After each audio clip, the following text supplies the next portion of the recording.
Lone Rider here, and I want to talk about the moral responsibility of the purveyors of popular culture to accurately portray history.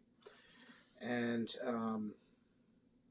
First, let me get something out of the way. It's a free country, or should be, and people should be free to say and do and produce whatever media they want. However, if you're making something that's set in an historical time period, I think you're doing yourself, your fans, and the general public a disservice if you don't at least make some attempt to try and make it accurate. And it doesn't have to be 100% historical. A lot of times there are production concerns, for example, in historical sword fights. I mean, anybody who knows anything about historical arms and armor or HEMA, historical swordsmanship, will a lot of times look at sword fights in movies and say, oh my God, that's so. They're not even aiming where the other person is. They're out of distance, stuff like that. Swords like the rapier, for example, which should be used mostly to thrust, although these were cut and thrust swords. You could cut with them. They were sharp from the ricasso to the tip. Not this one. This is a blunt training sword, but you could cut with them, but they were primarily thrusting swords. And a lot of times you use in movies you use them just to cut. And I get why they do that. Actors are fairly well off people. They make a living with their body, with their ability to do things and their ability to say lines and look good on screen. And you don't want to injure the actor. You don't want to put out his or her eye. You don't want to have them run through, etc. So for anything from insurance reasons to just general concern for your fellow human being, they may not want to have thrust-centric attacks, even with a thrust-centric sword. So it's easier to show the cuts and to do that. Whereas thrusting with a sword, even a blunt sword, you run the risk that somebody could get poked or lose an eye or whatever. I get that. So there's going to be basically production concerns. How can you film this safely? And so certain things aren't going to be historically accurate. That said, there are historical inaccuracies, and then there are historical inaccuracies. And a lot of times, when historical arms and armor is portrayed, it's just totally wrong. I mean, something as simple as anytime you have a long sword in a film, that occurs or is set prior to a period in which long swords were invented. Think the sword that Liam Neeson gives to the main character in Kingdom of Heaven. Think Robin Hood's father's sword from Robin Hood, Prince of Thieves, with Kevin Costner and Morgan Freeman. These may be entertaining films, and when I was growing up, Kevin Costner's Robin Hood film was like whenever anybody thought of Robin Hood, that's what they thought of. And, to this day, I still love that movie. But historically accurate, it was not. Now, I know enough about arms and armor myself that I can look at that and see it for what it is. It's a fun, entertaining film. It doesn't pretend to be historically accurate, etc. But, the average member of the public, somebody who doesn't fence with these things, somebody who doesn't know about them or read about them, they may not know any better. They may walk away thinking that's the way it was, and that essentially is the when I talk about the moral responsibility of purveyors of pop culture. It really is a moral responsibility. It's not a legal one. Nobody's going to sue you. Blah blah blah. I don't think you should be censored. Yes, you have your freedom of speech. You can do whatever kind of film you want, etc. But I think you owe it to yourself, and you owe it to your actors and actresses, and you owe it to your fans and the general public to at least make an effort to try and keep things somewhat on point historically. And the reason for that, the main reason, aside from just making a better film, and I really think it would make a better film if they kept a film historically accurate. But aside from that is the fact that for the average member of the public who is not a person that's interested in historical arms and armor, historical weapons, history generally, etc., your film may be the only experience that person has of that era. They're not going to go home and read about it. They're not going to go to their local historical fencing club or historical fencing society and actually learn how to use a sword like that, and find out in the process that the way it was portrayed in film is not correct. They're going to just see the movie, and that may be the only impression they ever get in their entire life, outside of maybe, one or two readings from a history book in school when they're a little kid. That may be the only time they ever come across any reference to that period in history. So you kind of do a disservice when you portray things inaccurately in historical movies. And I understand everything has to serve storytelling. If there's a sword fight in a film, the sword fight is going to be there to further the story. It's not going to be there to be a demonstration of historical swordsmanship. I get it.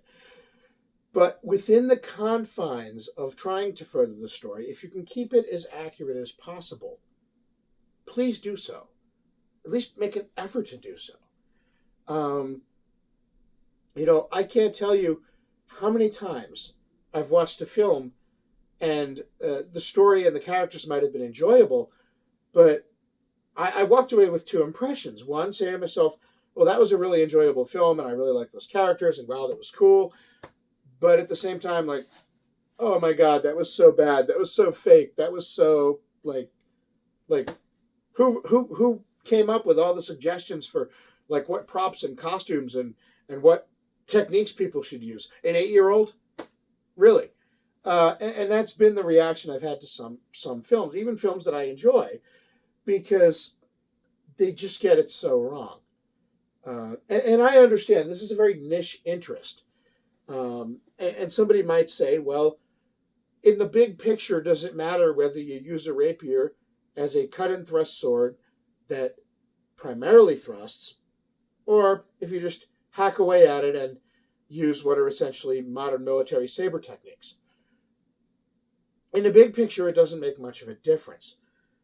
But what it does do is it erodes confidence by people who do notice that it's wrong. It erodes confidence in the ability of popular media to portray things accurately. And I do have to say that, it's one thing to show a sword being used incorrectly or in the wrong time period when it didn't yet exist, or to have somebody wearing, a costume that's not historically accurate or something like that. It's another thing when a historical event is presented differently than it happened. But that's where this risks going. And in particular, as far as historical arms and armor is concerned, and portrayal of weapons, we do have a problem with the portrayal of weapons in the media. There are a lot of people who are not knowledgeable about weapons, in particular, for example, about modern weapons. One of the reasons that a lot of, I don't know if you want to call them myths or misconceptions, but a lot of untruths about firearms that are used politically to further, for example, the gun control debate, find purchase, is because a lot of people, if they're not interested in that sort of thing themselves, they just don't know any better. And so yes, you're talking about, let's say 17th century rapier techniques, and nobody cares if you get it wrong.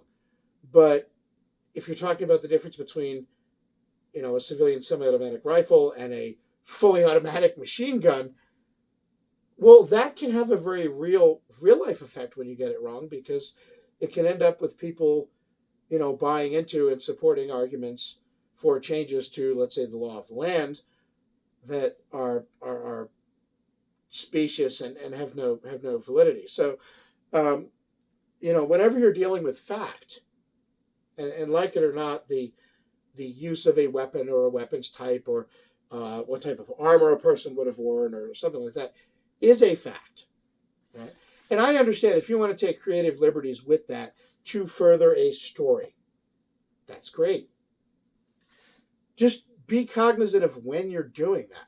And in order to be cognizant of when you're taking creative liberties with historical fact, you have to actually know what the historical fact is. And then hopefully, of course, you'd be able to get that in the message. The audience would be able to know, okay, this is a fictionalized portrayal that's portrayed the way it is in order to further the story. And I shouldn't walk away thinking this is like, how it was in history. And again, I understand that for something like a rapier or a longsword or a warhammer, it's not a big issue if these things are portrayed in an inaccurate manner. But obviously, when you get into modern things that people are talking about regulating, and so on and so forth, well, then all of a sudden it has a very real life impact when misinformation is spread. And my problem is I don't see a difference. I don't see a difference between misinforming people about the arms and armor of yesteryear and misinforming people about the arms and armor that's currently in use today, because the flaw and the problem is essentially the same. People have the information out there; it's available to them. They choose not to partake of it and to pass on essentially a distorted view of facts about these things. And again, I understand it's a niche interest. You go to watch a movie, the average person watching a movie isn't going to know if a rapier is used correctly, for example, or a longsword, or a halberd. But back to that core idea of the more true you can keep it to the way it was, the more believable it'll be for people who do notice the difference, the better story it'll be, I think, all told, and the less damage you're doing. And like I said, for many people, that historical film, that summer blockbuster, that popcorn movie, that may be the only experience they have with that period or event or thing from history. So why not try and make it at least a little more accurate? And why not, in the process, try and at least reshape the popular portrayal of weapons so that accuracy does seem to matter? It's a very short step mentally from it doesn't matter how I portray weapons in the 16th century to it doesn't matter how I talk about those guns they're talking about banning on the news. And of course, while nobody's proposing restrictions on weapons from the 16th century, something like the modern issue of gun control, for example, which is a very contentious political issue, that does have real life ramifications. So, I would argue we should just get in the habit of when you're talking about weaponry, try to be as accurate as possible. Try to be as responsible as possible. And yes, if you're telling a fictional story, obviously everything is going to serve that goal. But that doesn't mean you at least shouldn't try to keep it accurate. Lone Rider,